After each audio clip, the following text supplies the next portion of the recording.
we became the energy producers.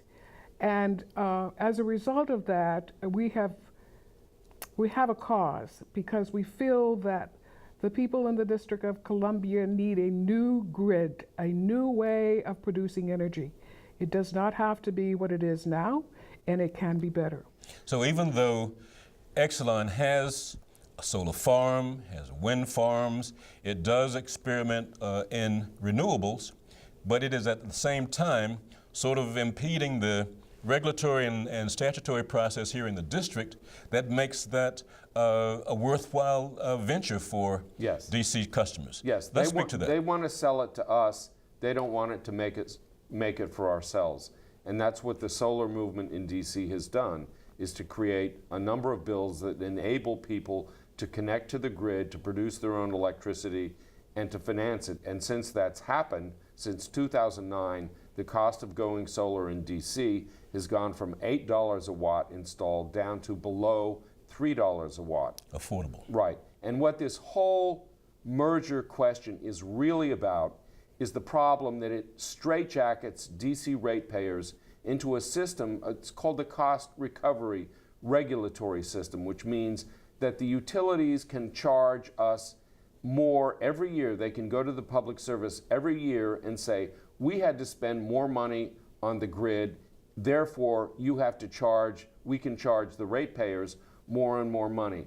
That's a system from the 20th century, when fuel was cheap, when the country was electrifying. Nowadays, the business should be using technology, efficiency, and renewables to make electricity cheaper. We want to thank our guests, Rob Robinson, Cheryl Berger from Grid 2.0, for their work monitoring this acquisition proposal by Exelon to acquire PEPCO and, in fact, charge us a lot more money and retard the development of renewable energy sources, all for their own profiteering and to balance out their losses as the nation's largest nuclear power owner and operator.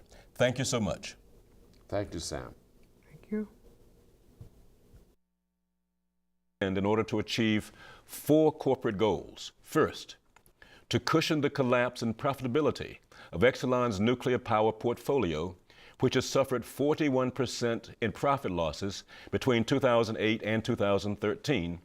By purchasing PEPCO, a regulated utility will yield guaranteed rates, including increases on an annual basis, a dependable income stream provided by PEPCO's customers, the ratepayers. 2, increase Exelon's economic and political power in regional and national energy market policy formulation. 3, to use its increased energy market dominance to suppress the growth of the renewable energy sector and any other sources of market competition. And 4, fat paychecks for Exelon and PEPCO executives. Thank you very much. I'm Samuel Jordan, Executive Director of Healthcare Now in Washington, D.C.